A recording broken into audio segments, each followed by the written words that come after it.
Encarando a Dor, Modos de Lidar com o Sofrimento Psíquico, com curadoria da psicanalista Isabel Fortes.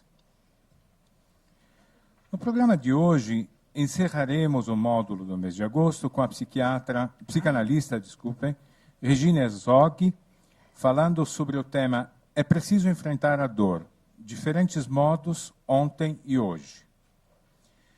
Regina Herzog é psicanalista, tem também graduação em filosofia e é doutora em psicologia clínica.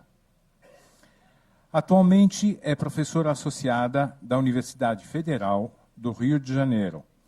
Leciona na pós-graduação em teoria psicanalítica do Instituto de Psicologia da Universidade. É organizadora do livro Sofrimentos Narcísicos e A Psicanálise e o Pensamento Moderno. Alguns desses livros estão à venda aqui na Livraria da Vila. Confiram, por favor, e a palestrante vai depois autografá-los no fim da palestra. Após o encontro, também a convidada responderá às perguntas de vocês, portanto, vão pensando nisso. Desliguem os seus telefones celulares e, sem mais, vamos chamar ao palco a convidada da noite. Regina Herzog, com vocês, recebê-las com aplauso, por favor.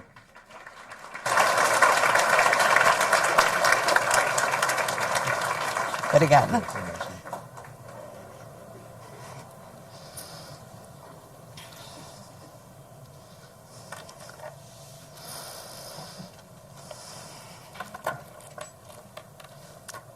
Boa noite.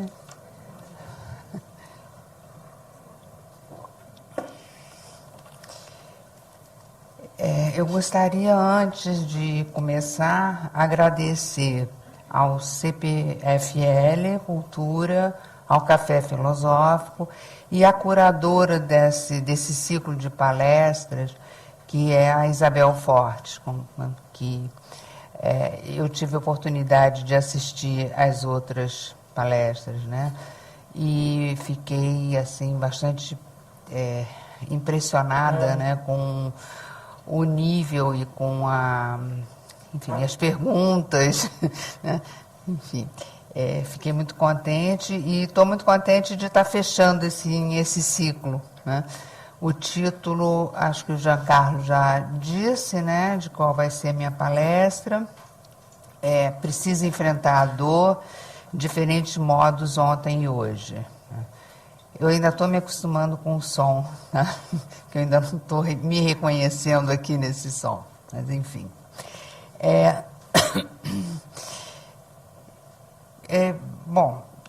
Na qualidade de psicanalista, a minha proposta justamente é falar do que é tratar a dor, né? Então, quando eu me deparei com esse título, que eu acho que é um desafio, o próprio título já me trouxe assim algumas questões, né? Quer dizer, o que seria enfrentar a dor, né? Como é que a gente enfrenta a dor, né? Isso é um ponto, né? O que é enfrentar a dor para quem sofre, né? E como um desdobramento disso, o que é aquele que vai tratar da dor, que vai acolher a dor, né, do paciente, o que é para ele isso, né, tratar a dor, né? Como é que ele olha para isso? Como é que ele vai acolher isso, né? Essa é uma questão que me suscitou. E a segunda questão, que eu acho que é uma questão também bem espinhosa, é a questão de como lidar com a dor, os diferentes modos, ontem e hoje. Será que ontem era uma forma diferente de hoje? Então, eu vou tentar, né, responder essas questões. E eu vou começar colocando uma diferença entre a dor e uma dor, né? Eu acho que a gente se defronta com a dor, e quando a gente sente dor, não existe mais nada no mundo a não ser aquela dor, né? Outra coisa é falar de uma dor, né? para falar de uma dor, é preciso processar essa dor. Porque quando a gente sente dor, a gente faz tudo menos falar dela, né? A gente grita, esperneia, sofre, se contrai, enfim, né? E aí eu vou começar com uma frase que o Freud, né, vai trazer. Na verdade, a frase não é dele, é de um escritor, né? E esse escritor, então, vai falar a respeito de um poeta que está com dor de dente, né? E a frase dele é alguma coisa assim: concentrada está sua alma no pequeno orifício do molar. Acho que todos nós um dia já sentimos dor de dente. Dor de dente não tem nada pior, né?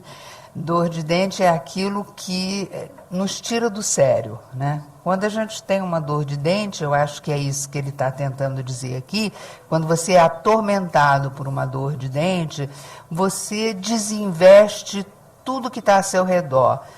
A pessoa mais amada, o mundo, as coisas, nada mais te interessa a não ser o pequeno orifício no molar. Essa questão da dor, então, né, para vocês verem que o Freud vai pegar, né, um escritor que fala de dor, essa questão da dor no Freud é uma questão, vamos dizer assim, que ele sempre se interessou muito, né? Eu não sei se todos aqui tiveram na primeira palestra do Joel, eu acho que ele até comentou o que eu assim vou trazer aqui en passant. O Freud, desde os primeiros escritos, ele fala da questão da dor, né? É um tema que ele se interessa de uma forma muito ampla. E a primeira questão, né, que eu acho que todo mundo se coloca, né, quando alguém fala de dor, de que dor ele está falando? Numa dor física, corporal ou de uma dor psíquica? São diferentes? Uma, vamos dizer, acarreta a outra ou não, né? Bom, o Freud vai dizer que o funcionamento psíquico, e na verdade, mais do que o funcionamento psíquico, o ser humano, né, ele é constituído por duas experiências básicas, né? A primeira experiência uma das experiências, as duas ao mesmo tempo, é a experiência de satisfação, tá? E a outra experiência é a experiência da dor. Então, vocês veem que, de saída, a gente está diante de um lado a satisfação, de outro lado a dor. E aí ele vai dizer que a experiência de satisfação, ela vai fazer surgir o desejo, né? Mais ou menos assim, né? Um bebê que sente fome, né, começa a chorar, a espernear, e ele recebe o alimento, né? Quando ele recebe o alimento, ele tem essa experiência de satisfação, né? Então, isso daí, num segundo momento, quando ele vai sentir fome de novo, 2 horas ou 3 depois, coitada da mãe, mas enfim, ele começa a chorar de novo, né?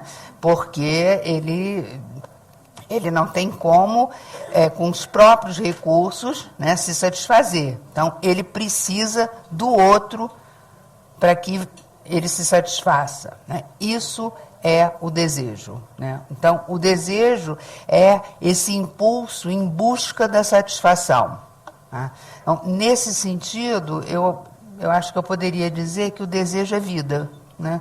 A gente busca, né, a gente está sempre em busca de se satisfazer, né?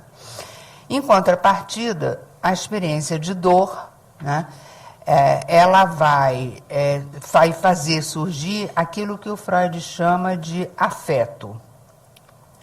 Mas veja bem, afeto aqui, é claro, a gente pensa sentimentos, emoções, eu amo, eu odeio, isso é afeto, mas não é só disso que o Freud está falando. O Freud está falando de uma intensidade, de uma energia, de alguma coisa que é muito forte, né? Então, a dor, né, é justamente o que vai fazer surgir o afeto. Então, Desejo de um lado, afeto do outro. O desejo está para satisfação, assim como o afeto está para a dor. Essas são as duas experiências que constituem o ser humano, né? Ele vai falar do psiquismo, mas eu estou aqui abrangendo porque eu acho que é disso que se trata em todos nós, né?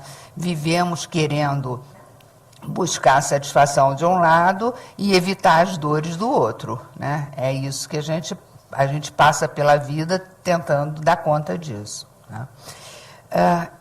Bom, então eu vou começar tentando, não é definir, mas descrever o que é a dor, né?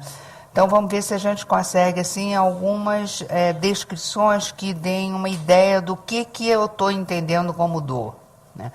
Essa pergunta, inclusive, a dor é física ou a dor é psíquica, ou corporal ou é psíquica, eu acho que ela vai ficar mais clara exatamente quando eu fizer essa descrição.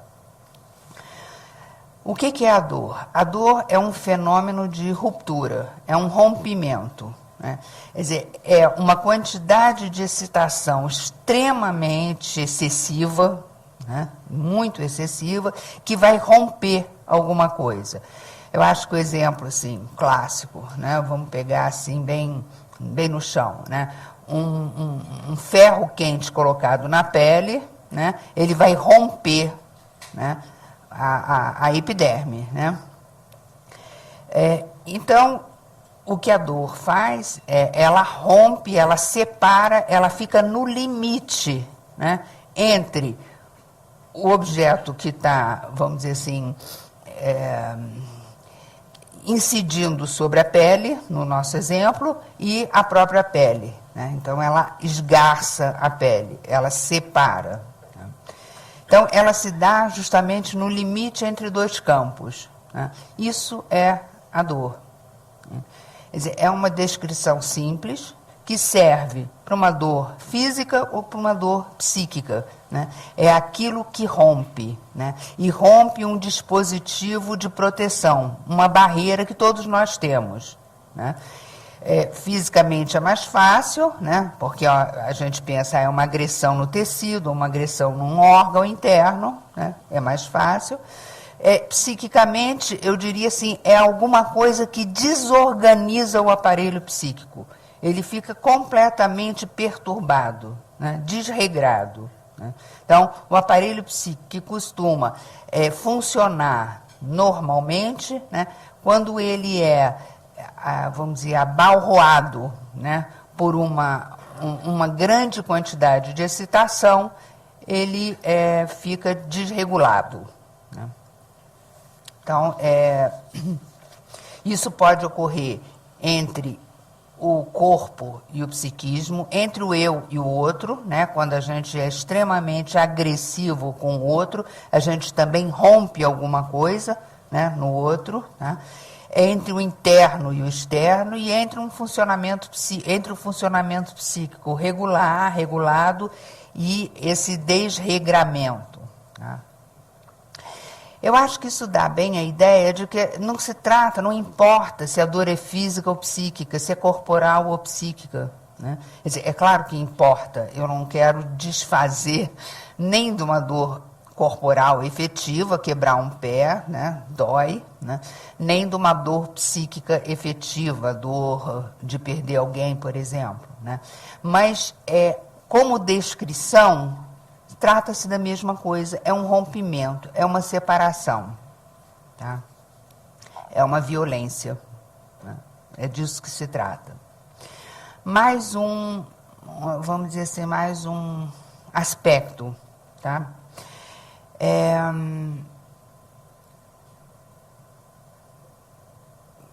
Antes disso, peraí, como consequência dessa ruptura, né? Antes desse segundo aspecto.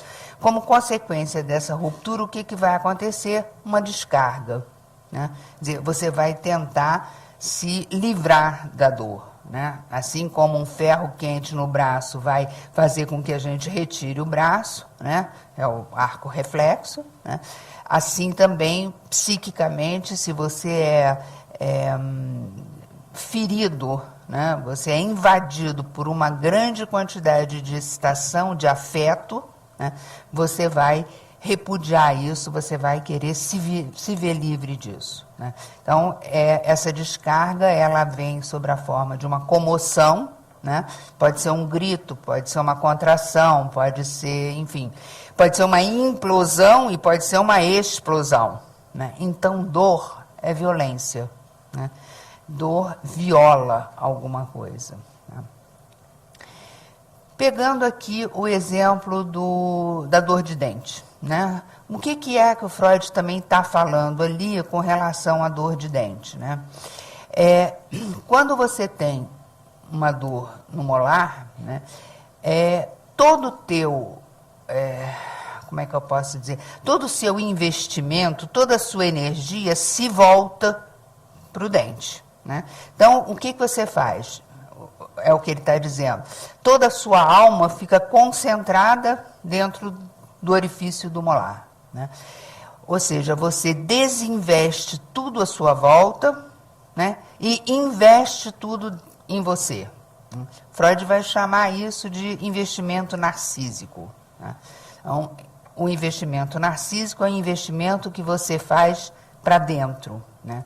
E ele chama, eu vou usar muito essa palavra aqui, por isso eu não vou ficar usando conceito não, mas só para poder explicar essa palavra, o investimento que ele faz para fora, seja nas coisas, no mundo, nas pessoas, ele chama de investimento objetal, no sentido de que não é um investimento na sua própria imagem, não é um investimento no sujeito, é no outro, no objeto. Então, o objeto aqui é amplo no sentido de pessoas, coisas, né? Até, às vezes, uma parte do corpo, de repente, né, é vivido como tal. Então, o que o Freud está dizendo é que é como se tivesse uma balança, né? Dois pratos. De um lado, o eu, do outro lado, o resto. O mundo, as pessoas, as coisas, né? E o investimento que a gente vai fazer, ele tem que estar minimamente equilibrado entre o eu e o mundo. Se eu investo tudo em mim, o mundo deixa de existir. Em contrapartida, se eu invisto tudo no mundo, eu deixo de existir, eu me perco, né? A gente, quando costuma distinguir amor de paixão, né, sabe bem como é isso, né? O sujeito apaixonado é o sujeito que esquece de si, né, e está completamente voltado para o outro. Ele se perde no outro, né? No amor existe um certo equilíbrio, né? Esse equilíbrio não é muito fácil. Durante a vida a gente vai, vamos dizer assim, capengando entre um e outro, né? Não é tão fácil fazer esse equilíbrio. Mas, de qualquer maneira, eu só estou falando isso tudo porque eu quero dizer que, se por um lado eu posso dizer que a dor física é uma agressão ao tecido ou a um órgão, né, a dor psíquica é uma dor de amor. Nada mais do que isso, uma dor de amor. É um amor pelo outro ou um amor em si. Se eu estou completamente voltada para mim, o outro deixa de existir. E esse outro, né, mas eu vou chegar lá, antes, porém, talvez o exemplo assim, mais ilustrativo, né, dessa perda de amor, né, que acarreta essa dor, é a morte de um ente querido, né? A morte de alguém, ela vai suscitar na gente um sentimento de dor muito profundo, tá? Só que ela não é a única dor, né, de perda que existe. Existe, por exemplo, a dor do abandono, quando a gente é abandonado por alguém que a gente ama, né? A dor da humilhação, quando a gente é ferido no nosso amor próprio, né? A dor da mutilação, quando a gente perde uma parte do corpo, né? Nem perde, mas algum órgão deixa de funcionar direito, né? A dor do desamparo, quando a gente perde completamente a confiança no outro, né? Ou seja, a dor do abandono, acho que eu já falei. Então, existem dores, essas perdas, né, elas ocorrem de várias formas, né? Então, a dor é, na minha descrição, uma separação, uma ruptura, um rompimento. Ela vai implicar numa comoção, uma descarga, né? E, em terceiro lugar, o eu vai tentar se defender de qualquer forma, né? De alguma forma, dessa dor. Então, ele vai buscar mecanismos para se defender da dor, né? E aí, o que é importante é pensar que, apesar dessa, vamos dizer, dessa coisa tão intensa e tão forte que é a dor, tem um aspecto positivo aí, que é justamente, assim, ela faz um sinal para o eu, dizendo assim, olha, está doendo, você tem que fazer alguma coisa, dá um jeito nisso, né? O jeito que a gente dá, né, são os modos de lidar com a dor, né? Os modos de processar a dor, né? Alguns modos mais criativos, outros nem tanto, né?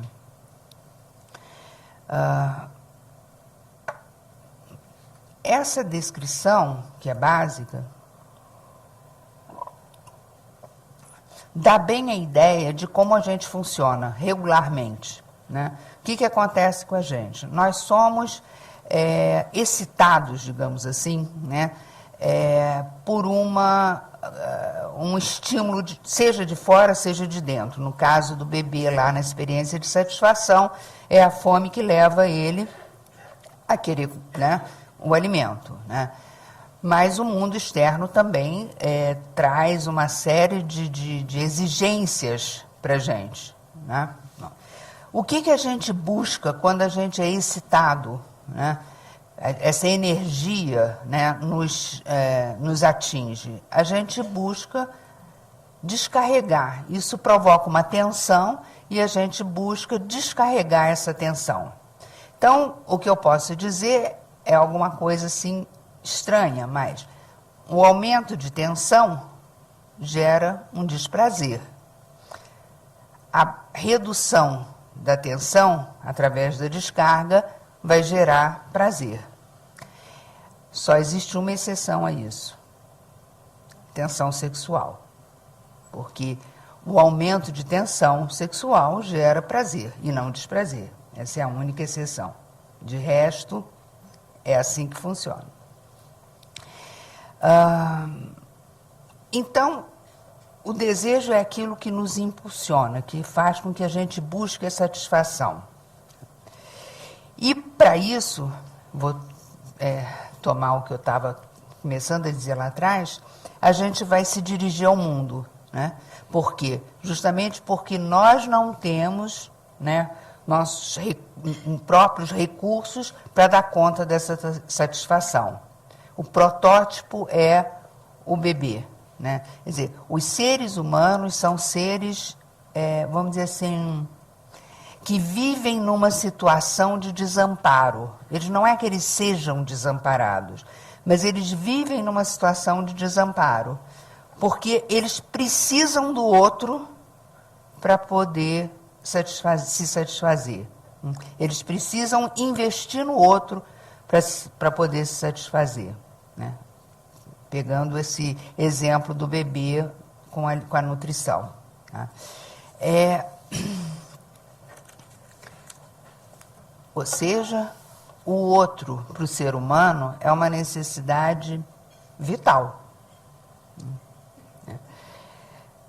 O que é a dor, então, nessa historinha? A dor é justamente quando tem um aumento desmesurado de excitação que, vamos dizer assim, abala, né, esse funcionamento, né? Porque, por exemplo, vou dar um exemplo. Se alguma coisa quente me toca no braço, né, eu aguento, dá um certo desconforto, mas dá para aguentar. Causa um certo desprazer, eu puxo a mão, né? Agora, se for muito intenso, a partir de um determinado limiar, é dor, é ruptura, rompe o tecido. Isso é dor. Então, eu diria assim, fome gera apetite, muita fome gera dor. Né? A gente sabe como, às vezes, a gente está com uma fome cavalar e a gente diz, eu estou com dor de estômago de tanta fome. Né?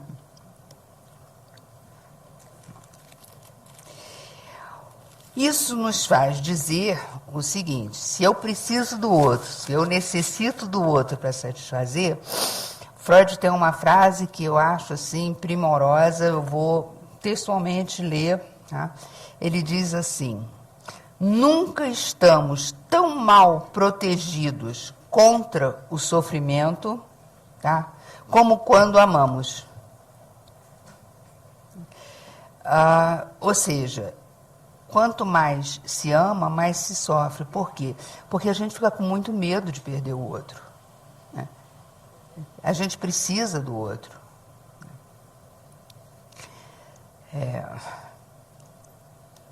Por isso é que eu posso dizer que a dor psíquica é uma dor de amor.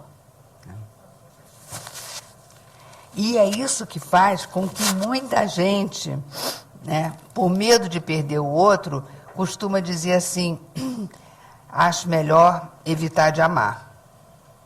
Como se fosse possível, né? E isso é verdade, porque num outro momento ele vai dizer alguma coisa assim.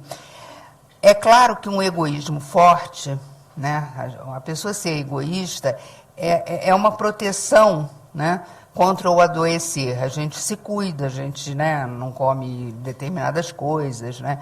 Agora, se a gente não amar, periga da gente adoecer. Por quê? Porque toda essa energia vai estar represada dentro da gente e a gente vai implodir, no mínimo. Né? Então, é preciso colocar essa energia para fora.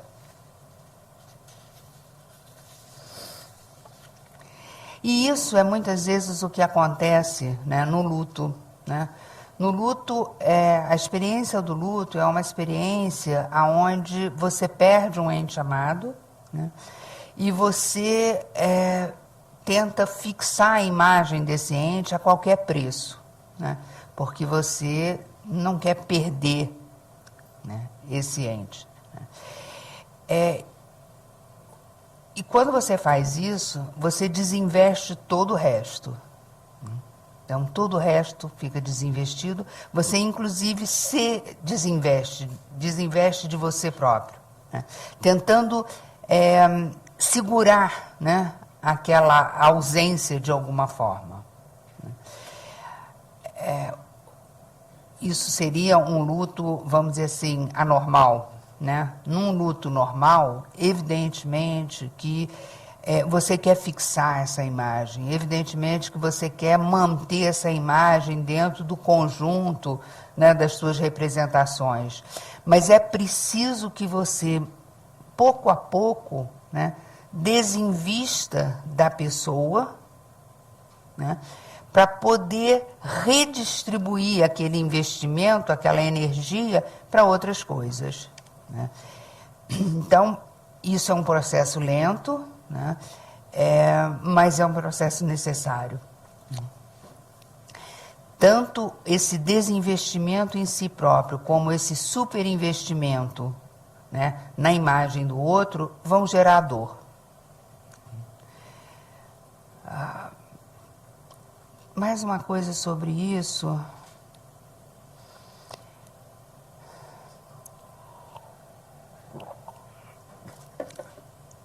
Sim, nessa situação, nesse luto, na verdade, o que o sujeito acaba fazendo é que ele paralisa a vida, né? Porque se desejo, né, é vida e se desejo é buscar satisfação, nessa fixação, a vida para. Bom, eu acho que com isso eu dei um panorama, assim, mais ou menos do que seria, vamos dizer, da descrição da dor. Né? Vou agora me deter no ontem e hoje. Né?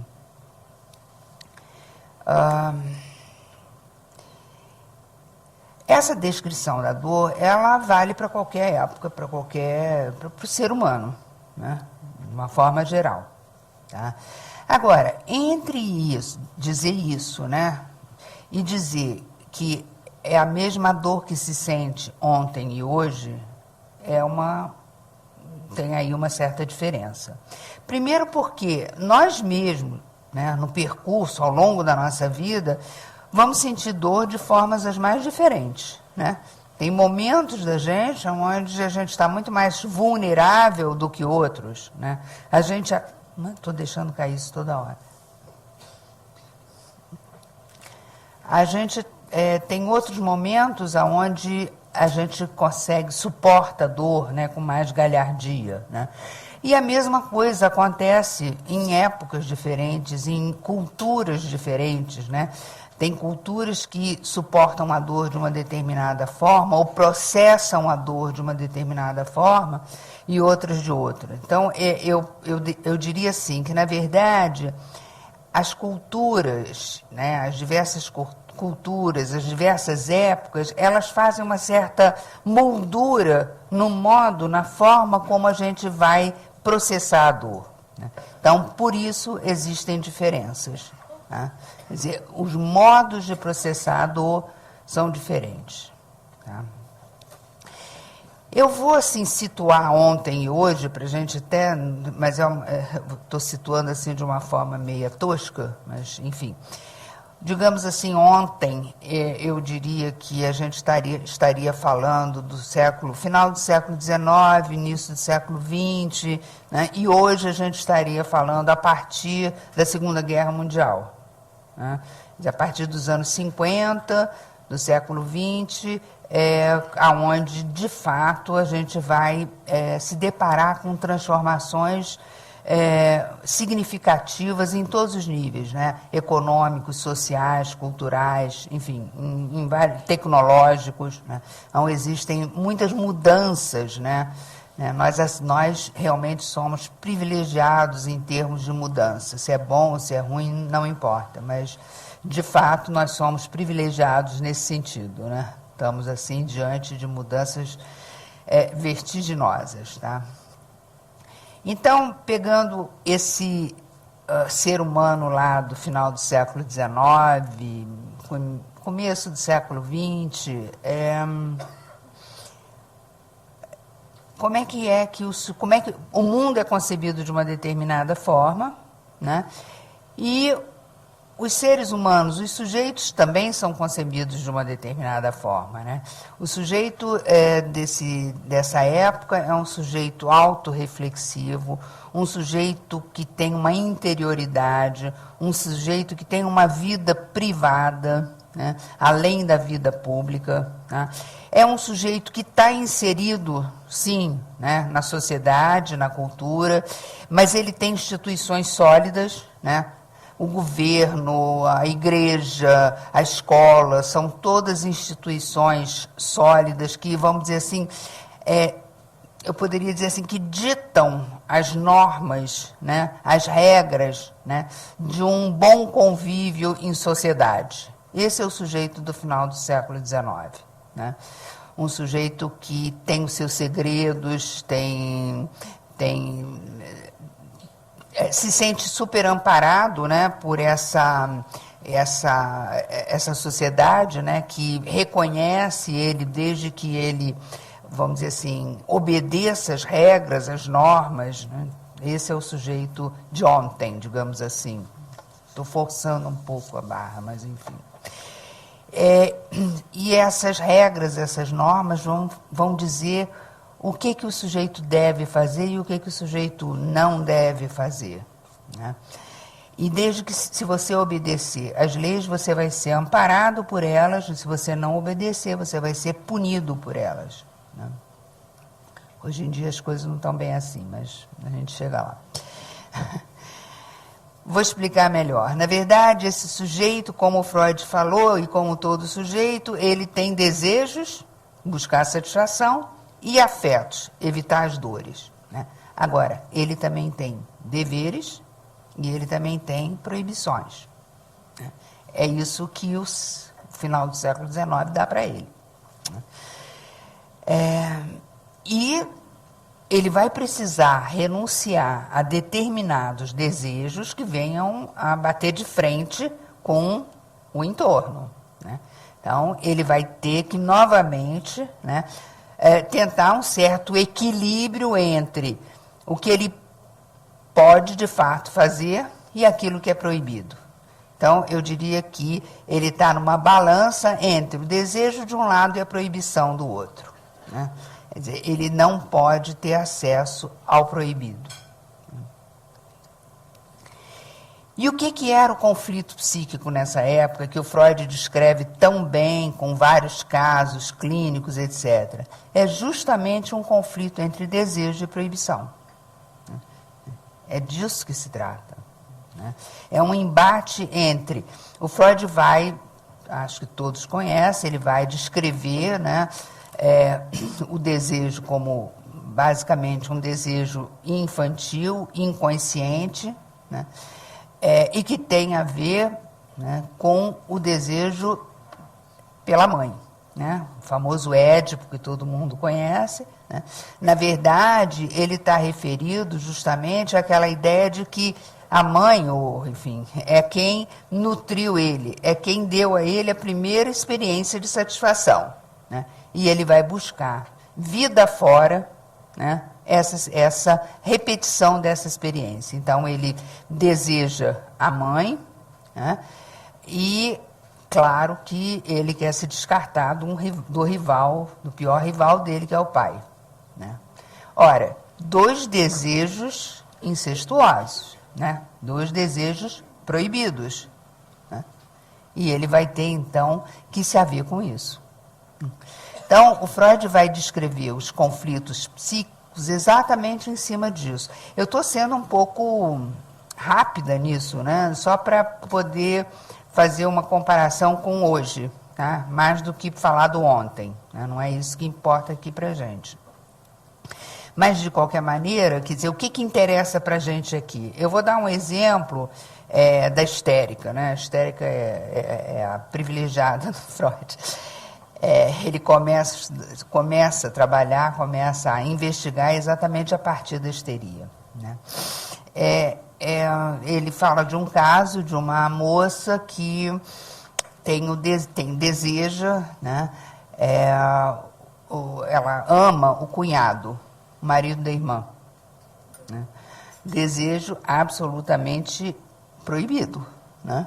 Pelas normas, pela sociedade, enfim. Veja bem, normas, sociedades que ela já tem dentro dela. Sabe aquela vozinha interior que a gente tem, que às vezes não é uma vozinha, um vozeirão? Você não pode, você não pode, você não pode? É isso, né? Então, isso está dentro dela, né? Não é que ninguém diz para ela que ela não pode, não. Isso já está dentro dela, né? Bom, acontece uma situação aonde ela está cuidando da irmã, que está muito doente, né, prestes a morrer, e vem a ela um pensamento. Tá? Se a minha irmã morrer, ele vai ficar desimpedido e eu vou poder ficar com ele. Isso é terrível. Esse pensamento vem... Não é um pensamento assim de estou pensando aqui que... Não. É alguma coisa que toma ela, né? E no que toma ela fica em pânico. Porque aquilo não pode, aquilo é proibido, né? Então, ela se sente culpadíssima por ter esse pensamento, né? E ela precisa fazer alguma coisa para poder afastar esse pensamento, né? O que o Freud vai mostrar, né, naquelas histerias de conversão, como a gente chama, que são aquela somatização, né, quando a histérica paralisa o braço ou paralisa a perna, o que ele vai mostrar é que, no caso nesse caso particularmente, ela paralisa o braço, né?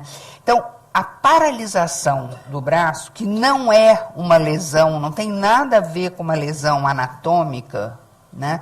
Essa paralisação, ela simboliza, né, esse afastamento, porque com o braço paralisado, ela não pode ir ao alcance, levar o braço, entendeu? Ao amado, né? Proibido. Né? Então, tem uma explicação, né? A paralisia. Eu não sei se você passou por aqui, ou se vocês viram recentemente aquele filme Augustine, do Charcot. Charcot era um psiquiatra francês, foi justamente quem tratava das histéricas. O Freud foi, inclusive, para a França estudar com ele, passou 3 meses na França, e o Charcot tinha um monte de histéricas, todas amavam ele de paixão, né? E ele era muito bonito também. Mas, enfim, e tem uma que é a tal da Augustine, né? É incrível o filme, até porque ela trabalha muito bem, se vocês tiverem chance, ela trabalha muito bem nos ataques que ela faz, dá histéricos, né? E mostra como ela acaba se tornando um objeto de desejo do Charcot, né? Porque ela encena o que ela acha que o Charcot quer que ela faça, que é fingir. Porque, na época, ele mostrava para todo mundo, ele hipnotizava, né? Todo mundo já sabe um pouquinho disso, né? Ele hipnotizava, né? E mostrava como ele podia parar um ataque histérico ou fazer com que um ataque histérico tivesse lugar. Né? E ela faz isso porque ela se dá conta de que é isso que ele quer que ela faça. Então, a histérica é fogo, mas enfim. Ela não é fácil, não. Vocês veem o filme que ela sai ótima, sem nenhum problema, e ele fica baratinado. Bom, então eu estou só dando um exemplo, né, do ontem, né? Então, na verdade, a gente ainda tem histérica hoje em dia, não tem a menor dúvida, tá? Mas, evidentemente, que no final do século XIX, o que mais se tinha eram histéricas, né? Costuma-se dizer que só mulheres são histéricas. Mentira, homem também é, tá? Também pode ser, então, nada disso. Enfim. E hoje? Como é que é hoje, né? Como é que é o panorama hoje? O panorama de hoje é muito mais flexível, né? A configuração do mundo mudou de tal forma que nós somos muito mais flexíveis, aceitamos muito mais coisas, tem muito menos proibições, os interditos não são tão rígidos, muito pelo contrário, são até meio nebulosos, a gente não sabe muito se pode, se não pode, quem sabe pode aqui, não pode ali, pode um cara ser deputado e ao mesmo tempo estar algemado, pode, né? Isso pode. Ou seja, eu não tenho nada contra, a favor, muito pelo contrário, mas é meio, né? Meio esquisito né? No mínimo, né? Fica esquisito, mas enfim. De qualquer maneira, hoje nós temos muito mais liberdade, né? Com certeza. O que, diga-se de passagem, as histéricas não tinham, né? Inclusive, o Freud vai falar justamente que esses conflitos psíquicos que ocorriam na época, eles eram decorrentes de uma exigência de renúncia tão grande que era insuportável. Então, isso fazia com que aparecesse um transtorno. Então, na época, esses impedimentos eram de tal ordem, ele dizia que a sociedade era uma sociedade hipócrita, né? Porque ela impedia, né, que você pudesse, de alguma maneira, satisfazer o seu desejo. Qual é a máxima agora? Né? Eu falei que lá era uma briga entre desejo e proibição. A máxima de agora, acho que é uma música do Caetano Veloso, muito antiga. É proibido proibir. Não dá para proibir, né? Proibição não está na... É uma mudança radical, né? E o que acontece com as pessoas, né? O sujeito, né, o ser humano, ele é convocado a agir. Ele é convocado a fazer a qualquer preço. a buscar a sua satisfação, né? Ele é convocado a, com os próprios recursos, né, atingir um determinado ideal, né? Quer dizer, ter um desempenho, ter uma performance, ter sucesso na vida, né? Isso é a convocação, né? Então, em lugar da proibição, eu diria que o que a gente tem agora é a incitação. O sujeito é incitado a fazer, a desempenhar um papel a qualquer preço, a ter iniciativa, né? É alguma coisa assim, exagerando, tudo é permitido desde que você consiga. Né? É isso. É claro, gente, que eu estou descrevendo, né, um universo cultural muito específico, porque se a gente pensar...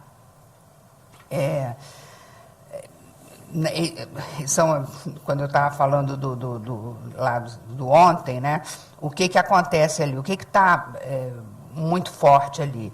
Por um lado, o desejo, por outro lado, a proibição, né? Por outro lado, um sentimento de culpa muito grande, porque não consegue, né, satisfazer o desejo, porque se satisfizer o desejo vai transgredir uma determinada norma, né? E esse sentimento de culpa leva a um outro sentimento de que você está em dívida, você precisa se arrepender, senão você vai ser punido, né? Outras culturas são diferentes. Por exemplo, a cultura japonesa, né, a culpa, a proibição, né, ela não é o que regula as relações sociais. Né? O que regula as relações sociais na cultura japonesa é a honra, né? Então, pouco tem a ver com a culpa, né? Na verdade, com a honra, o que tem é, se eu não tenho um bom comportamento, se eu não cumpro, né, aquilo que é esperado, se eu não honro o nome da minha família, ou se eu não honro a minha bandeira, né, eu sou um incapaz. Eu sou incompetente, né? E eu sinto uma grande vergonha. Então, em lugar da culpa, a vergonha, nesse tipo de cultura, né? Então, é a vergonha ligada à honra, né? Então, isso é uma cultura diferente, né? Então, só para dizer que não é uma coisa universal, a culpa não é uma coisa universal. É claro que a culpa tem tudo a ver com uma tradição judaico-cristã, né, onde a noção de pecado, né, está presente, né, desde a base. Né? Quer dizer, tudo que eu faço, eu posso estar fazendo mal ao outro. Né? Tem uma antropóloga americana que ela fez uma distinção justamente entre as culturas da culpa e as culturas da vergonha, né? Mostrando como são diferentes essas duas culturas. Né? Quer dizer, e justamente é essa diferença que eu apontei para vocês. Tá? Quer dizer, enquanto na culpa tem essa convicção internalizada de pecado, né? Na vergonha isso não existe. Tudo que importa é um bom comportamento, né, e eu não ser objeto de chacota do outro, né, não ser ridicularizado pelo outro. Tá? Por que eu estou trazendo a cultura japonesa? Eu estou trazendo a cultura japonesa para dizer que hoje, né, em lugar da culpa pelo pecado, né? Quer dizer, baseada no pecado, em lugar da culpa, o que a gente vai encontrar hoje na clínica, e vem aos nossos consultórios, é uma queixa que tem a ver com a vergonha. Há uma vergonha de si. Né? E é sempre assim, ela vem desse jeito.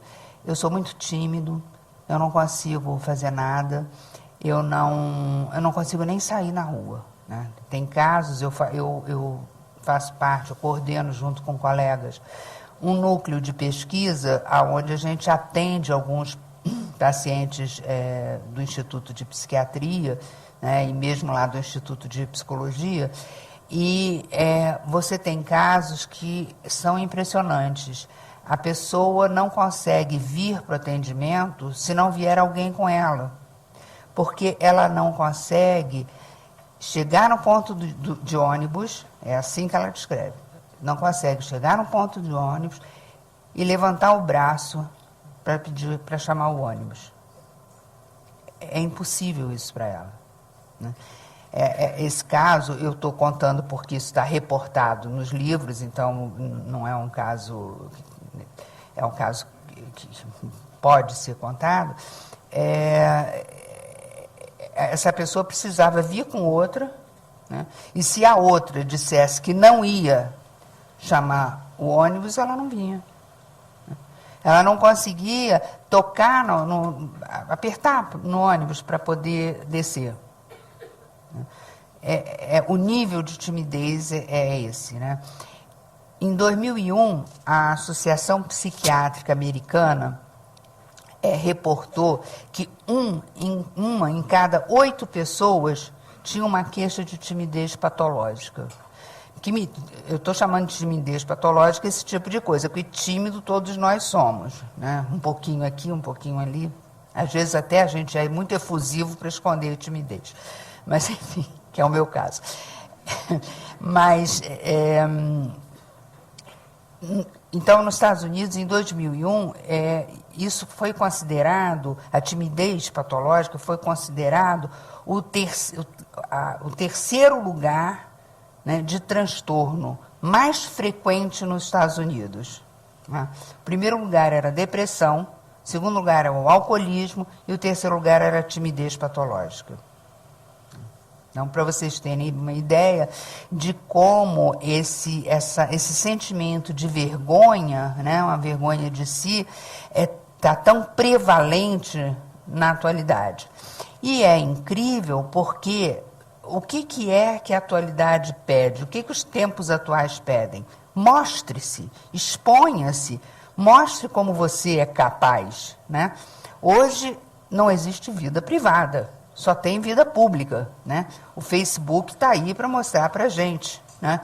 De uma forma assim retumbante, né? Todo mundo sabe aonde está todo mundo o tempo todo, né? Não tem como, né? Você não se esconde mais, você não tem segredo mais, né? Então, exatamente quando você é pedido a você é incitado, você é compelido a se mostrar, né, a ter uma performance, né, é exatamente nesse momento, né, essa moldura que faz com que o sujeito se sinta absolutamente envergonhado, né, sem condição. É uma coisa de dizer alguma coisa assim, eu não consigo, né, eu não estou à altura disso. E aí, nessa história, qual é o grande problema? O grande problema é que o outro não é referência para ele, né? Lá na cultura da culpa, por exemplo, você não tinha, o outro, né, era aquele a quem você talvez pudesse fazer mal a ele, né? Então, você transgredindo uma determinada norma, você faria mal a ele, né? A tal da histérica estava desejando a morte da irmã. Em última instância, era isso que ela queria, né? Então, hoje, o outro, né? O outro é um rival, né? É alguém que vai competir com você, né? O mesmo lugar que você, o mesmo trabalho que você, o mesmo amor que você, né? Tem um filme de 2 amigos, é uma comédia besta americana, de 2 amigos que gostam de uma mesma mulher, né? E aí um e o outro ficam competindo, né? E cada um faz mais coisa pela mulher do que o outro. É uma comédia de erros, mas enfim. E aí esse receio de ser envergonhado, ele atravessa o sujeito de uma forma total, quer dizer, é o receio da imagem que ele vai passar para o outro, né? E aí a gente entende como hoje há uma preocupação com a nossa imagem, com a nossa aparência, com o nosso estar no mundo, né? Na forma da gente se apresentar.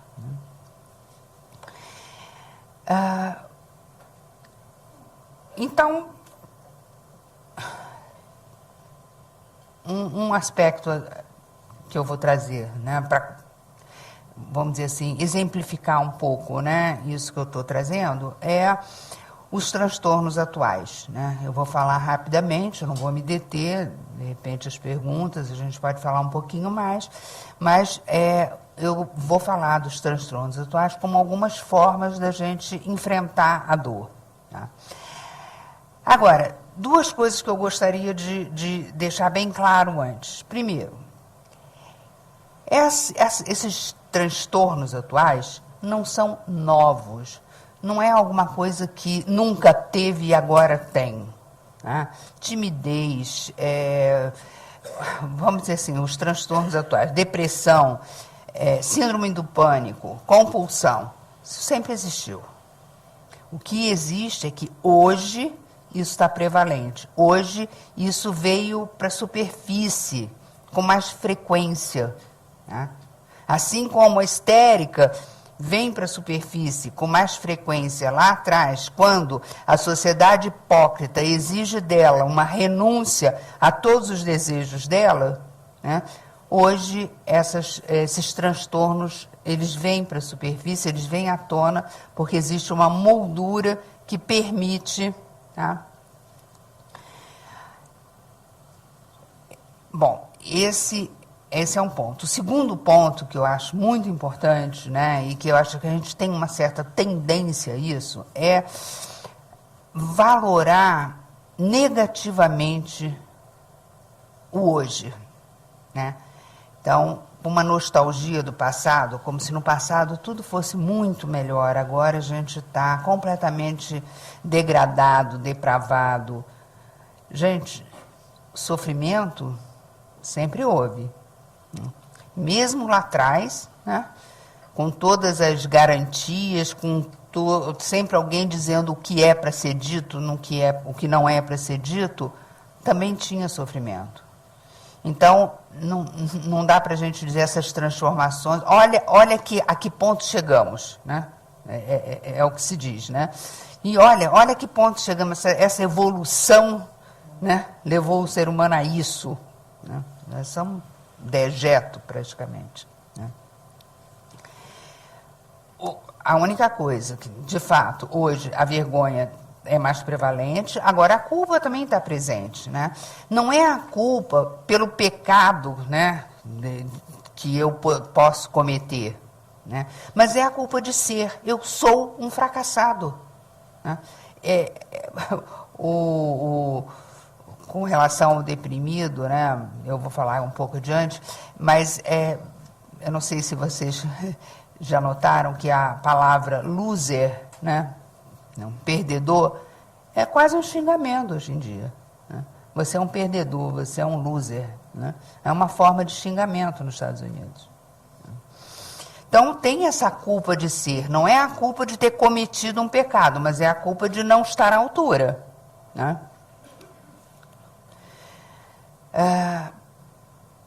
Então, eu não vou trazer aqui, quer dizer, só trouxe por alto as de ontem, né?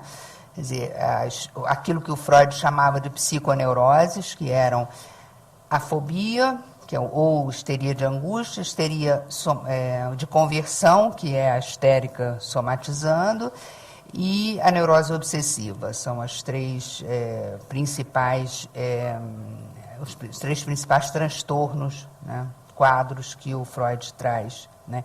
E aonde a questão é justamente a relação do desejo com uma impossibilidade, né? Ter acesso a algo que não é permitido. Basicamente, claro que a escolha, né, digamos assim, da neurose, ela vai depender de uma série de fatores da história de vida do indivíduo, né? Assim como também a escolha desses transtornos tem a ver com uma série de fatores. Tá? E outra coisa, é claro que eu não estou querendo dizer com isso que hoje não tem desejo. Tem desejo. Tá? Mas, apesar de que em algumas situações a gente chega a ficar confuso, porque a apatia, né, de alguns indivíduos que chegam ao consultório é de tal ordem que a gente fica pensando assim, onde é que está o desejo dessa pessoa? Né? Mas, enfim. Então, vou começar pela depressão, né? Falar rapidamente, porque eu acho que a gente já está no tempo. A depressão foi considerada o mal do século. Né? Ela é denominada a doença da autonomia. Né? Na verdade, essa nomenclatura, essa síndrome, sei lá, esse quadro, ele vem do século XVIII, mais ou menos. Então, vocês estão vendo que não é uma coisa assim tão nova. Tá? Eu também não vou falar aqui dos medicamentos, né, porque não é a minha área, né, mas eu acho importante dizer que, claro, os medicamentos estão cada vez mais possantes, né, potentes, né, mas existem vários pesquisadores que têm denunciado que é quase como se o antidepressivo fizesse a depressão, criasse a depressão. Né? Hoje todo mundo, né, ou muita gente toma antidepressivo. Né? Veja bem, eu não quero dizer com isso, eu não estou levantando aqui a bandeira de abaixo a medicação, não devemos tomar remédio, remédio não adianta nada, de jeito nenhum. Eu só estou dizendo que os antidepressivos, ou os remédios, eles não dão conta do problema todo. Né? Eles dão conta, eles não dão... na depressão, o sofrimento é do sujeito. O neurônio não sofre. Tem um psiquiatra, Minkowski, século XIX ou XX, não sei, que ele fala uma frase que eu acho assim incrível. Ele diz assim, que a gente pode atravessar a vida sem nunca ter ficado doente. Porque a doença, ele diz, ele é psiquiatra, tá? A doença é criada pelo médico. Né? Agora, ninguém passa na vida sem sofrer. Então, eu acho, é uma frase que dá um pouco a dimensão. Né? Qual é o destaque da depressão? O que se destaca na depressão? Na depressão, o que se destaca é justamente essa ideia de competência, de insuficiência. Né? O sujeito tem que ser, né, tem que estar à altura, tem que desempenhar uma determinada performance, ele tem que ter sucesso, né? Ele tem que vencer na vida. Né? E ele não consegue. Né? O que ele diz justamente, eu não estou à altura, eu não consigo, então eu não quero nada, eu não tenho vontade de nada, eu não quero fazer nada. Qual é o modo que ele tem para dar conta disso? Ele paralisa, ele não faz nada, ele inibe a ação, né? Ele deixa de fazer qualquer coisa. Ele, na verdade, ele sofre não por eventualmente ter feito mal a alguém, ele sofre pelo que ele se tornou, um incapaz.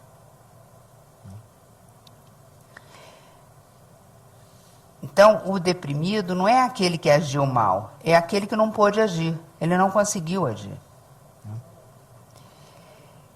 E qual é a questão, eu estava falando lá da perda, né, na perda do laço, né?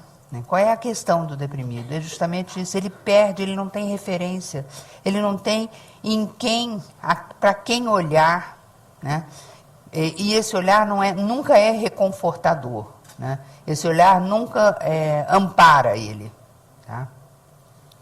Então, do que se trata na depressão é justamente dessa perda de referência.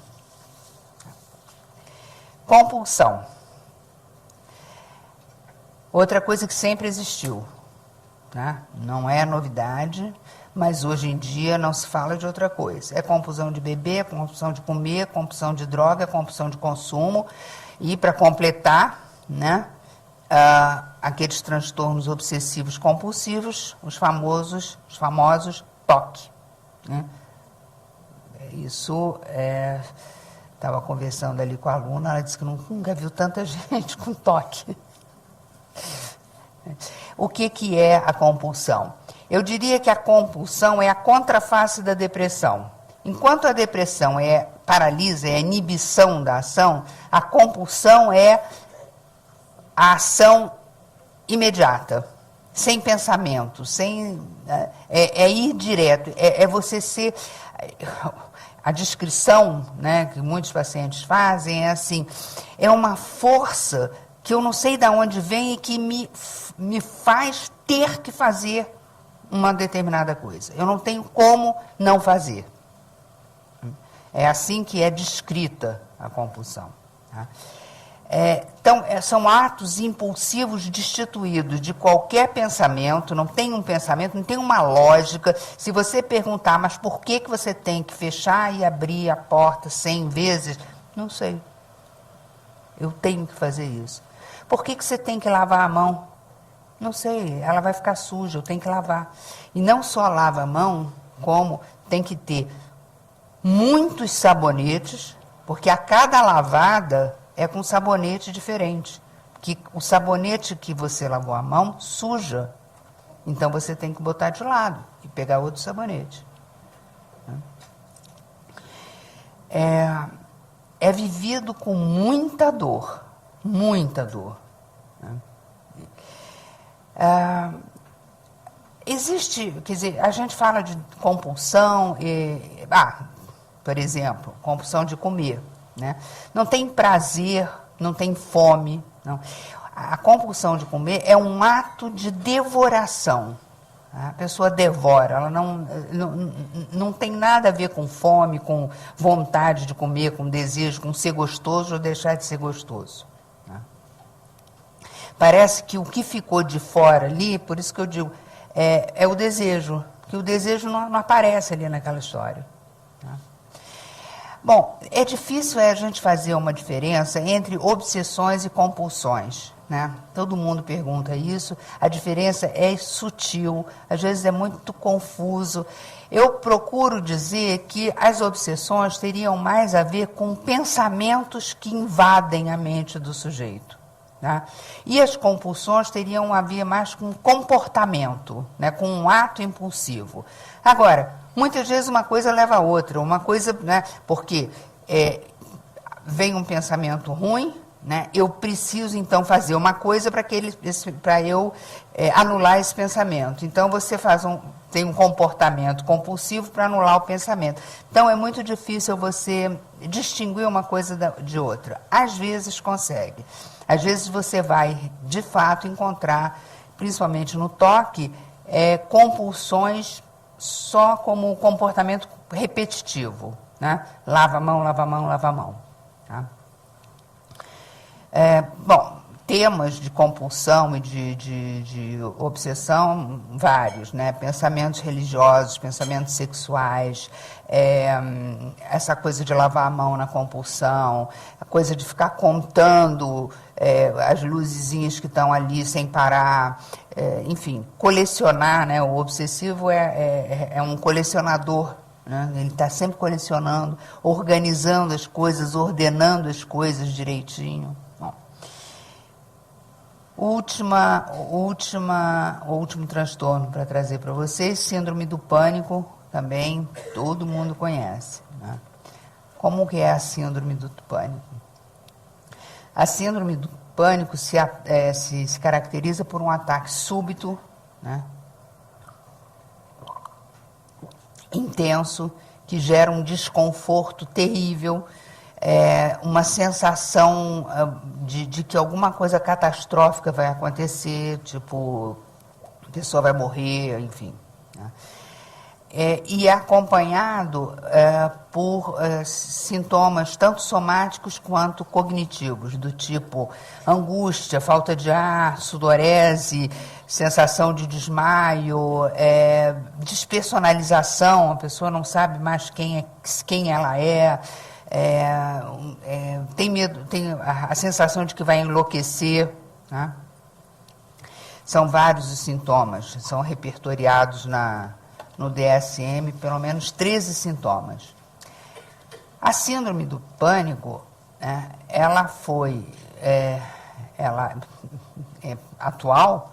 No entanto, em 1895, Freud descreve casos do que ele chama de neurose de angústia, que são exatamente, né, iguais à descrição que a gente vai encontrar no DSM para síndrome de pânico. Ou seja, sempre teve, sempre existiu, né, mas é prevalente agora, né. Novamente aqui, a medicação. A única coisa que é importante é pensar que a gente não pode reduzir isso ao plano neurobiológico, né. Os antidepressivos e os ansiolíticos são importantes, sim, né, mas eles não resolvem o problema, né? Eles não curam, né? É preciso alguma coisa a mais. O que está em jogo nessa síndrome, né, é justamente uma perda, a perda de suporte, né? É a sensação de que o mundo não está mais ali, né? Que acabou, né? Que a qualquer momento ele vai morrer, né? E essa sensação de perda, de abandono, né, o que a síndrome faz, quer dizer, o que o ataque faz, na verdade, é justamente, vamos dizer assim, encenar essa morte, né? Essa sensação que a pessoa tem, essa experiência limite, né? Então, nessa encenação, e eu gostaria de terminar exatamente com isso, tanto nessa encenação como nessas outras formas de processar a dor aí, não tão criativas, né? Existem aquelas criativas, né? Nessa sensação, é como se o sujeito quisesse antecipar, né? Que ele quisesse, vamos dizer assim,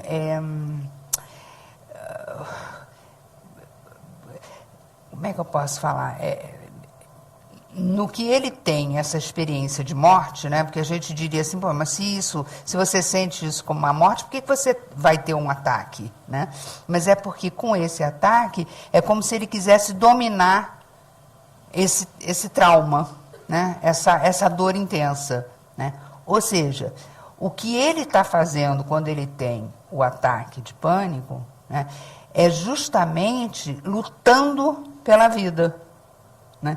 Ele encena a morte lutando pela vida, porque ele está querendo, né, a todo custo dominar aquela experiência, tá, para se ver livre dela.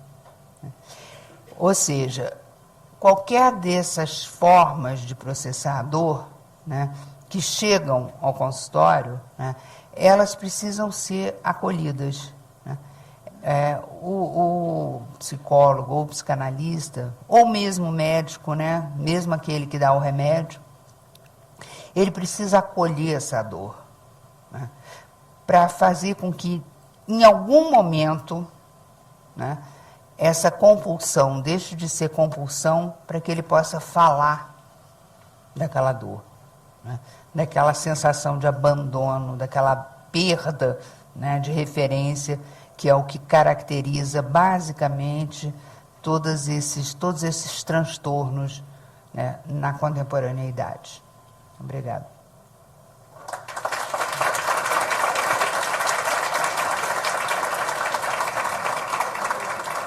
Muito obrigado, Regina, por esse painel, né, incrível.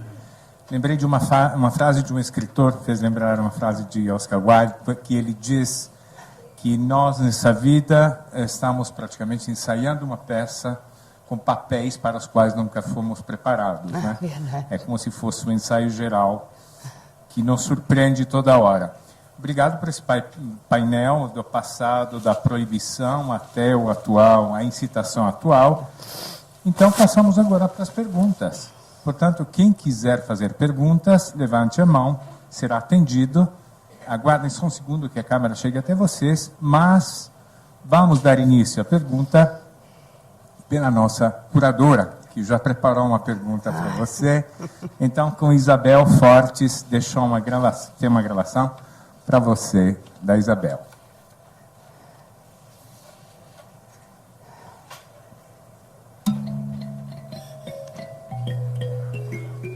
Boa noite a todos, boa noite aos presentes e boa noite aos internautas. Boa noite, Regina. Eu queria agradecer a sua presença aqui no ciclo de palestras Encarando a Dor, do Café Filosófico, e eu queria te fazer uma pergunta. O Freud disse que o amor deixa as pessoas muito vulneráveis. Se você ama, você tem sempre medo de perder o ser amado.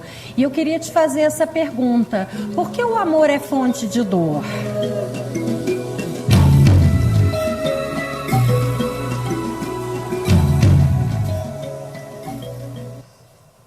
Bom, eu acho que até a minha palestra, né, foi em torno disso, né?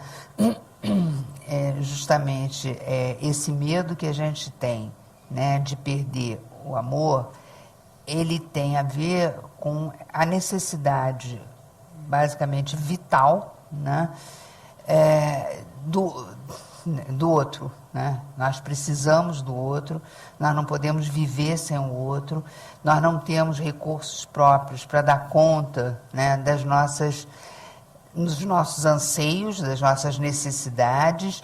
É claro que lá atrás, né, com aquele exemplo do Freud, do bebê que, né, não pode se alimentar, né? Os animais também, né, eles precisam da mãe, né, para se alimentar, mas é muito mais como um exemplo, né, do que da necessidade que você tem de se enlaçar, de criar laço, né, que está presente em todo ser humano. E, ao mesmo tempo, Freud, ele tem uma passagem que ele fala no final da vida, não quer dizer no final da vida, não, uns 10 anos antes de morrer, mas um dos últimos textos dele, aonde ele vai dizer que existem 3 fontes de sofrimento para o ser humano, né?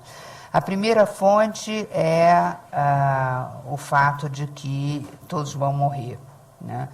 É alguma coisa que faz com que o ser humano sofra, quer dizer, que a nossa natureza perecível, né, ela faz com que todo o ser humano sofra em relação a isso, né? Gostaríamos de ser imortais. Não sei se a gente até hoje em dia, né, com clones, etc. A segunda teria a ver com as intempéries da natureza. A natureza, né, pensando aqui na tsunami, né, de alguns anos atrás, ela enfim, ela nos prega muitos sustos e a gente, né, muitas vezes não tem o que fazer com ela. É bem verdade que a tecnologia vem procurando cada vez mais dar conta disso. Mas ele diz que a terceira fonte de sofrimento, aquela que realmente, né, é muito dolorida, né, é a relação entre as pessoas. Essa é a pior fonte de sofrimento, né?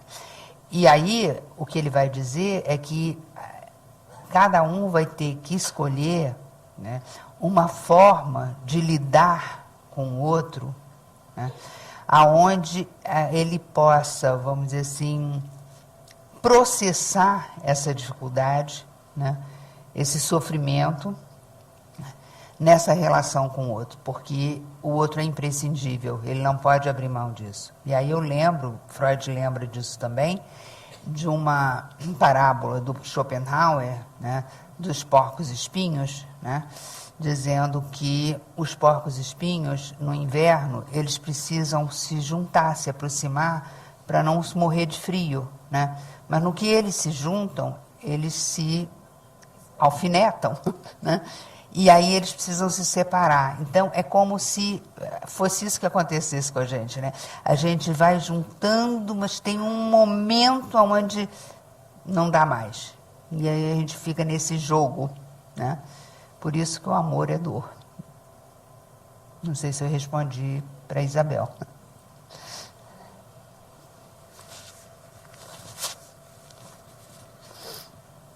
Obrigado, Regina, pela palestra instigante. Me fez pensar quase obsessivamente na letra de Dois para Lá e Dois para Cá, do João Bosco, em que ele, dentro de uma cena romântica, de uma dança de salão, ele coloca um torturante band-aid no calcanhar. Eu não escutei, está muito baixo. O João Bosco descreve uma cena de Dois para lá, dois bolero ao luar, né? E, ao mesmo tempo, ele coloca um torturante band-aid no calcanhar. Será que ele quis dizer que o bolero seria mais prazeroso com a dor do band-aid? Com a dor do band-aid? Né? Será que esse sadomasoquismo faz algum sentido? Acho que isso vai meio na contramão do que a Isabel perguntou ali, né? E uma preocupação maior que eu tenho ainda que é, será que isso pode levar ao extremo lá preconizado pelo Kurosawa do encontro de Thanatos e Eros?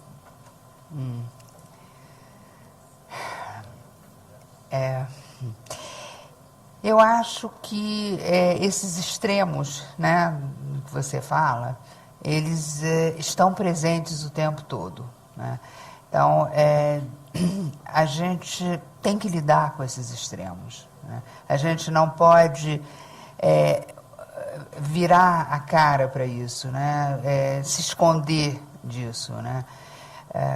Enfim, eu acho que eu falei que o único prazer, né, que era um prazer, né, falei aqui, né, era uma tensão, um aumento de tensão, né, era o prazer sexual, né, que é um aumento de tensão e, no entanto, dá prazer, né. No caso do sadomasoquismo, acho que a Isabel, né, trouxe aqui, né, falou aqui um pouco disso. No masoquismo também você vai falar do prazer, né? No prazer na dor, né? Bom, existem formas, vamos dizer assim, eu não gosto de dizer que são formas destrutivas, porque eu acho que aí você, né, fica meio maniqueísta, né? O que é bom, o que é mal, mas existem formas que não são criativas, né? E aí cada um vai ter que encontrar, né, um modo criativo que de alguma forma não atinja, né, porque em muitos casos essa destruição, na verdade, ela volta para o próprio sujeito, né? Então, não sei se deu para responder, porque você trouxe uma porção de...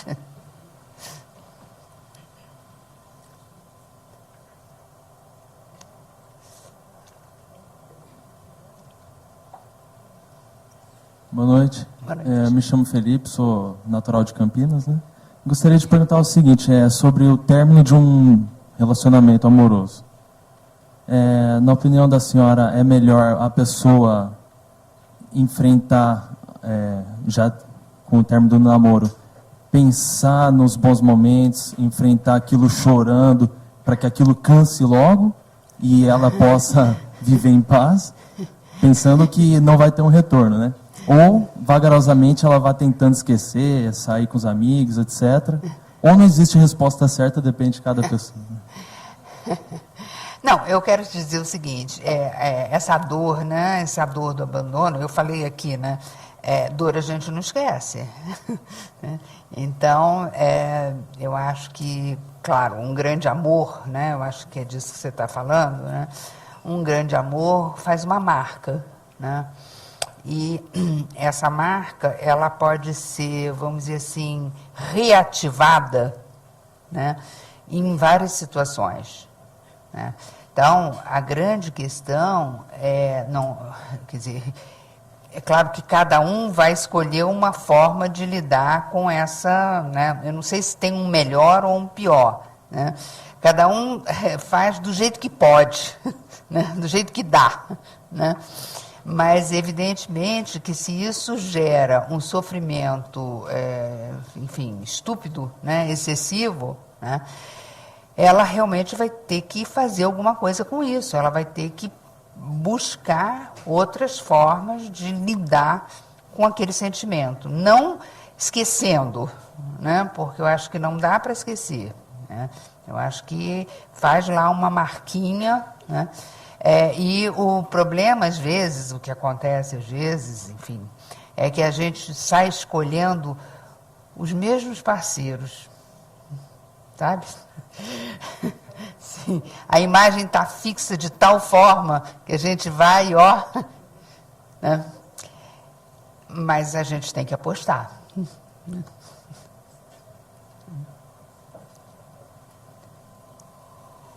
Oi, boa noite. Estamos transmitindo o Café Filosófico ao vivo pelo site do Instituto CPFL Cultura, onde internautas assistem online e enviam seus comentários e perguntas via chat. O Marcos Henrique pergunta qual a relação de tolerância à dor física apresentada por praticantes de meditação em virtude do desenvolvimento de uma psique mais saudável. Espera aí, você pode repetir, porque uma parte eu não escutei. Qual a relação de tolerância à dor física apresentada por praticantes de meditação em virtude do desenvolvimento de uma psique mais saudável? Bom, eu acho o seguinte, eu acho que o psiquismo, né, ou o ser humano, de uma forma geral, ele é extremamente criativo, né? E essa tolerância, né, conforme essa pessoa está perguntando, ela é possível de várias formas, né?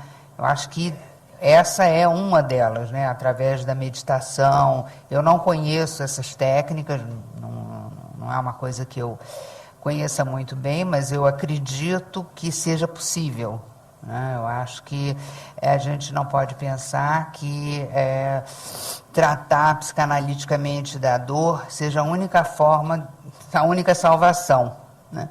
Eu acho que existem muitas formas da gente se salvar.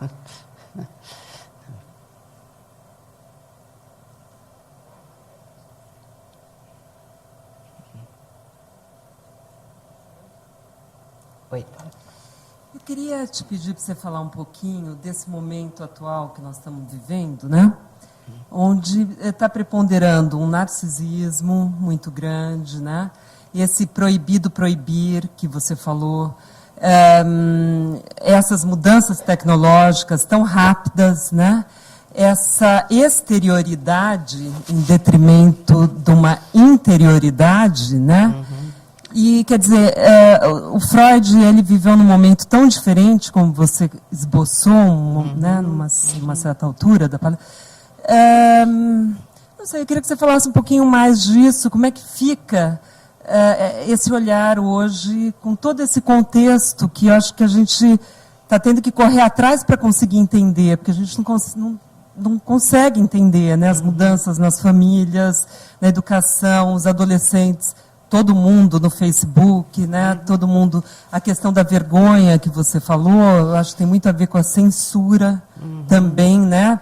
Principalmente com adolescentes, isso assim, se expõe, mas tem muito medo da censura, né? Do olhar do outro, né? Então, é um contexto interessante que nós estamos vivendo, né? Não sei se é bom, mas é intenso, eu acho, né?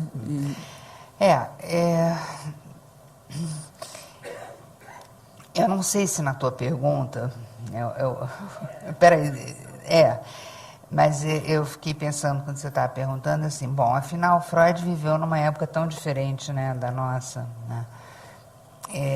Como é que, será que isso foi o que me deu a entender, vê se é isso, tá? Vamos pensar uma coisa, imagina se ele estivesse aqui hoje, né? Porque ele falou E hoje tem uma coisa inversa, né, desse proibir. Sei lá. Pois então acho que é por aí mesmo que eu entendi.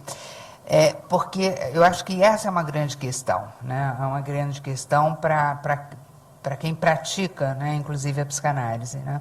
Quer dizer, a psicanálise dá conta, né, dessas questões, né, do hoje, né, na medida em que justamente ele viveu numa época tão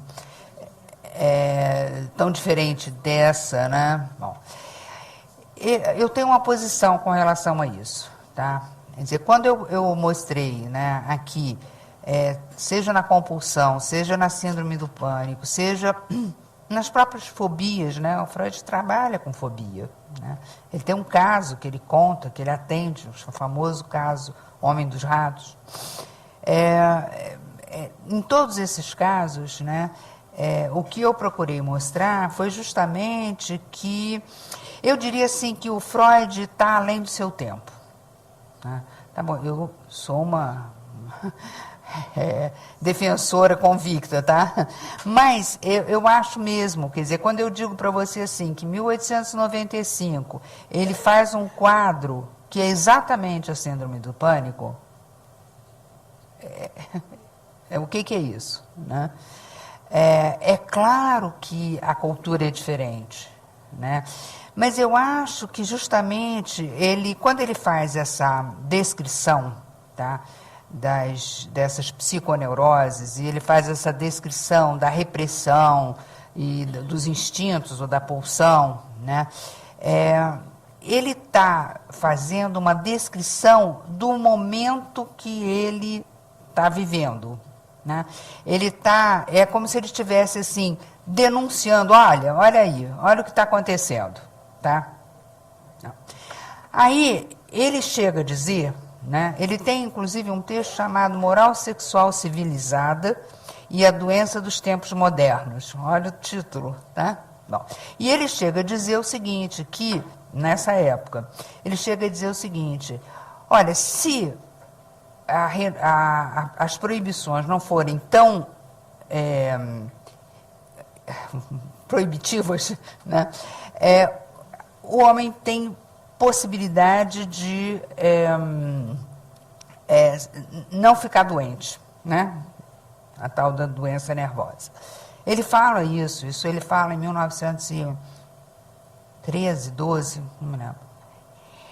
Agora... Pois é, vou lá.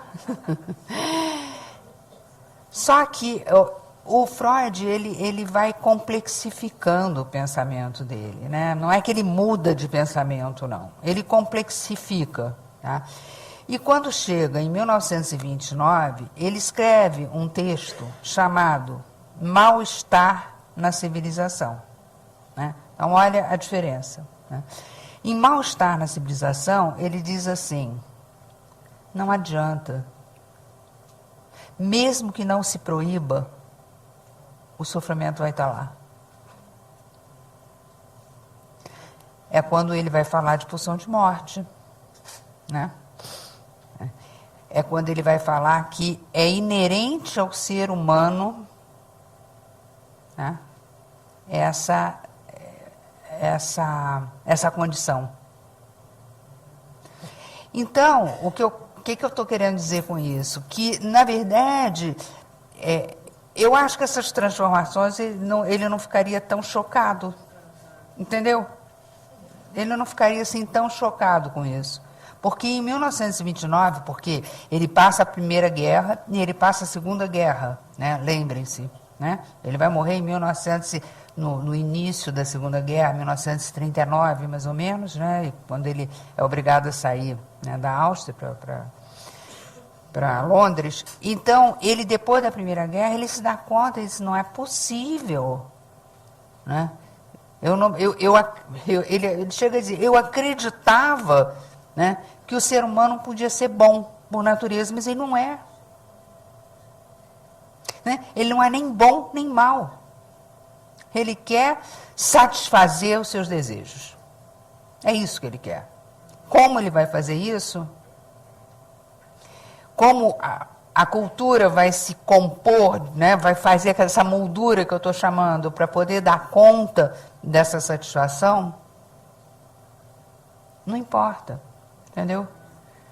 Então, é nesse sentido que eu digo que ele continua atual, né? No meu ponto de vista, ele continua atual.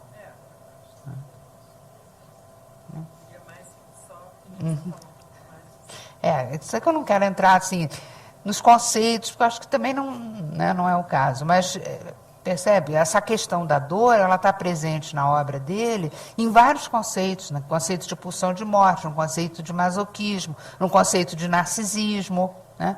Em vários conceitos onde ele está tratando dessa questão. Oi. Tá? O Carlos Lopes pergunta como a filosofia ajuda no seu trabalho psicanalítico e o que você acha da filosofia clínica. Da filosofia o quê? Clínica. Filosofia clínica? Tá. Bom, eu vou dizer o seguinte. Eu acho que a filosofia, ela não ajuda no trabalho psicanalítico. Ela ajuda para tudo. Eu sou da seguinte opinião. Todo mundo tinha que fazer filosofia. Depois podia fazer o que quisesse. Engenharia, medicina, psicanálise, o que quisesse. Primeiro, filosofia. Porque fazer filosofia te coloca em perspectiva. Né? Então, é preciso filosofar. Né? Filosofar, segundo Deleuze, é pensar. Pensar criticamente. Né? Com relação à filosofia clínica, eu não sei se é disso que ele está falando, né? Mas tem a coisa enfim, que eu conheço no Rio, o pessoal que é da esquizoanálise, eu não sei se é disso que ele está falando, não é alguma coisa que eu conheça profundamente, então eu não poderia, assim, dar uma opinião. Mas a filosofia é imprescindível para a vida. Não é para psicanálise só, não.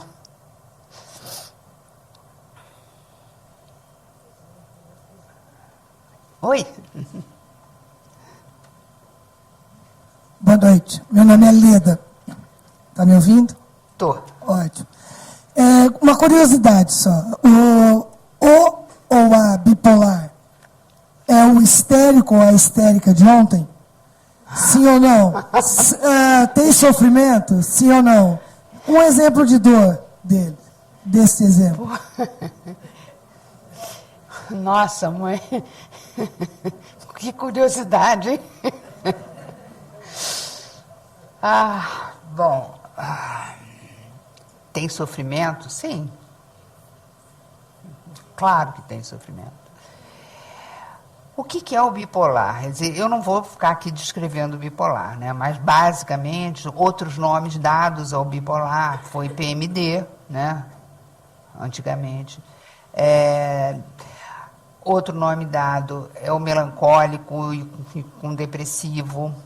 Né? O bipolar se caracteriza justamente por ter picos, né, de uma exaltação, né, uma exacerbação, né, e uma inibição. Né? Quer dizer, na verdade, se tem tratamento, eu acho que tudo tem tratamento. Acho que não tem como. Eu acho que se trata de poder escutar a pessoa, de acolher a pessoa. Né? Quer dizer, justamente hoje, onde a questão é a perda de referência, a perda do laço, é claro que a clínica muda, né? A clínica psicanalítica, ela muda. Né? Antigamente, o cara chegava lá, o analista não abria a boca, né? A gente sabe disso, né? E o cara falava, de repente o analista dava uma interpretadinha. Hoje em dia, se o analista fizer isso, o cara vai embora. Né? Porque tímido, envergonhado, deprimido, ele não fala, o analista não fala, vamos combinar, né? Vai ficar. Ou seja, você vai ter que adequar, né, a determinados contextos, né, contextos culturais e contextos da própria, do próprio sofrimento, né, da pessoa, né, um modo de ajudá-lo. né? Um modo de escutá-lo, né? De testemunhar o sofrimento da pessoa. Né? Eu não sei se eu te respondi, mas a curiosidade era profunda.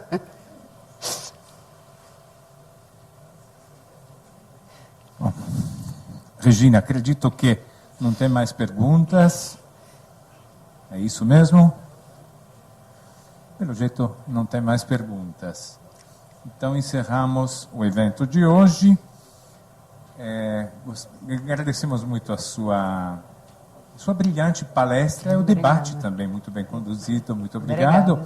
E lembramos a todos vocês que em setembro iniciamos um novo módulo de café filosófico CPFL chamado A Bela Velhice. Vejam bem, que tem curadoria da antropóloga Miriam Goldenberg.